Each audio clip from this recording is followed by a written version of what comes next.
فإذا ركبوا في الفلك دعوا الله مخلصين له الدين فلما نجاهم إلى البر إذا هم يشركون ليكفروا بما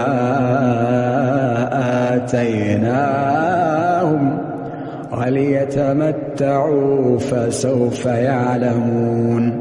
जब ये लोग कश्ती पर सवार होते हैं तो अपने दीन को अल्लाह के लिए खालिस करके उससे दुआ मांगते हैं।